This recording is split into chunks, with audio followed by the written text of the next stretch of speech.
the fight for control of Congress. You see, while the president might grab the headline, Right. it's Congress that truly sets the nation's course. Interesting. Think of it this way. The president steers the ship, but Congress controls the engine and decides where you're going. Exactly. You might be surprised to learn just how much influence Congress has. I bet. We're talking about everything from the laws that govern your life to how your tax dollars are spent. Our sources today unpack this power dynamic. Okay. And trust me, it's fascinating stuff. Well, we often focus on the president's agenda, right? Yeah. But it's Congress, those two chambers, the House of Representatives and the Senate, that turns those ideas into reality. Oh, I see. They hold the power of the purse, which means they control the budget, deciding which programs get funded and which ones get left behind. So imagine a scenario where the president's party has a majority in both the House and the Senate. Okay. Our sources suggest that this can be a real game changer. They describe it as a well-oiled machine, where the party in power can pass its agenda with remarkable speed and efficiency. Like the recent tax cuts, for instance. These were a major priority for the current administration. Right. And because they had a majority in both chambers of Congress, they were able to push these cuts through despite significant opposition. And it's not just about passing laws. A congressional majority also has the power to block or delay initiatives from the opposing party. Think of it as a legislative roadblock. Oh, wow. It can be incredibly frustrating for the president if Congress is controlled by the other party. Absolutely. A prime example of this is the healthcare reform debate. Yes. When the opposing party controlled Congress, they were able to stall and eventually dismantle key elements of the president's healthcare plan, despite its initial popularity. This brings us to another critical power of Congress, confirming presidential appointments, including federal judges and even Supreme Court justices. Right. These are lifetime appointments, so the impact of these decisions can be felt for decades. Remember the recent Supreme Court ruling on, say, gun control? Yeah. Well, that decision was shaped by the judges who were appointed by previous presidents and confirmed by Congress. I see. This just goes to show you how long-lasting the effects of congressional control can be. Okay, so let's say the Republican Party gains control of Congress in the upcoming election. Okay. Our sources paint a pretty clear picture of their potential priorities based on their historical platform. We're talking lower taxes, especially for businesses and high earners. And there's evidence to back that up. Oh. Look at the Tax Cuts and Jobs Act of 2017. Right. Passed when Republicans held both chambers of Congress and the presidency. This legislation significantly lowered taxes for corporations and individuals, particularly those in higher income brackets. It's a classic example of how a party can leverage control of Congress to enact its economic vision. But it's not just about taxes. Immigration reform is another area where we might see significant action if Republicans take the reins in Congress. Our sources suggest that we could see an increased focus on border security, perhaps even stricter immigration pathways. Yeah.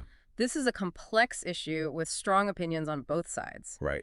But a Republican-controlled Congress might prioritize policies that reflect their traditionally conservative stance on immigration. Speaking of complex issues, let's talk about healthcare. Okay. It's been a political football for years, and our sources suggest that a Republican-controlled Congress might push for reducing federal involvement in healthcare.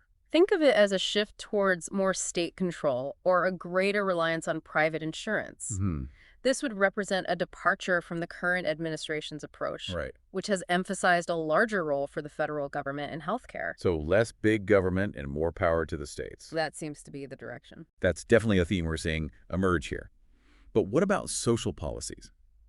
Things like education, gun control, religious freedom. These are areas where values really come into play. And our sources delve into these very topics. Okay. They suggest that a Republican majority in Congress might loosen gun control restrictions, give states more authority over education, and enact laws that align with their interpretation of religious freedoms. Wow, this is a lot to take in. You know, it's easy to get caught up in the horse race of the presidential election, but understanding the potential impact of Congress is crucial, especially when one party gains control. It's not just about passing laws, it's about shaping the very fabric of American society, its social, economic, and political direction. What's crucial to remember is that this power isn't absolute. Okay. Our sources wisely caution that sweeping changes, especially those implemented without broad support, can be reversed when the political winds shift again.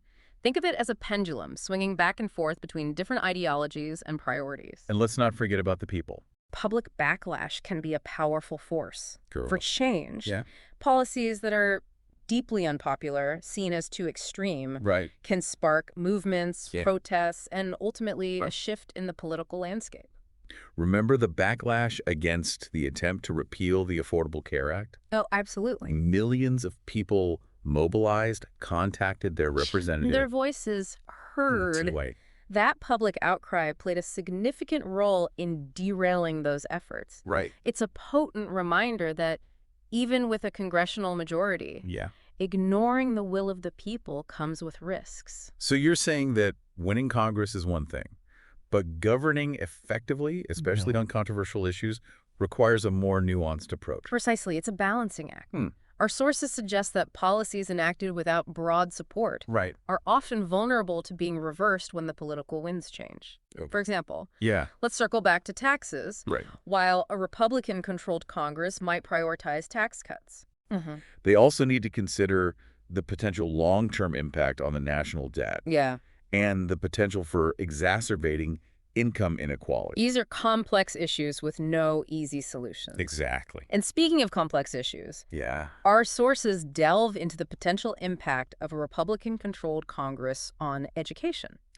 They suggest that we might see a push for greater local control over education policy, perhaps even increased support for school choice initiatives.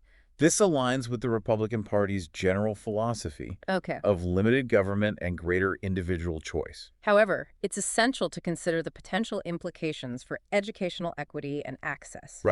Would these policies exacerbate existing disparities between different school districts or communities? Good point. These are questions that policymakers and citizens alike need to grapple with. It seems like every issue we've discussed has layers upon layers of complexity. Oh, I know. And our sources don't shy away from that. No. They encourage us to think critically about these issues, to consider different viewpoints, and to engage in informed debate. That's what makes this deep dive so valuable. Absolutely. It's not about telling you what to think, but about equipping you with the knowledge and insights to form your own informed opinions. Well said. Okay, let's pivot to another hot-button issue, gun control. Our sources suggest that a Republican-controlled Congress is unlikely to enact stricter gun control measures. In fact, they might even consider loosening existing restrictions.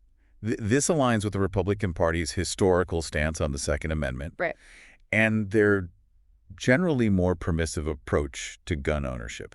However, it's crucial to acknowledge the ongoing debate surrounding gun violence in America. Of course. There are strong arguments on both sides of this issue. For sure. And it's a topic that continues to divide the nation. It's a stark reminder that even in a democracy, finding common ground on deeply divisive issues can feel like an impossible dream. But perhaps that's all the more reason to keep talking, keep listening, and keep searching for solutions that address the concerns of all Americans.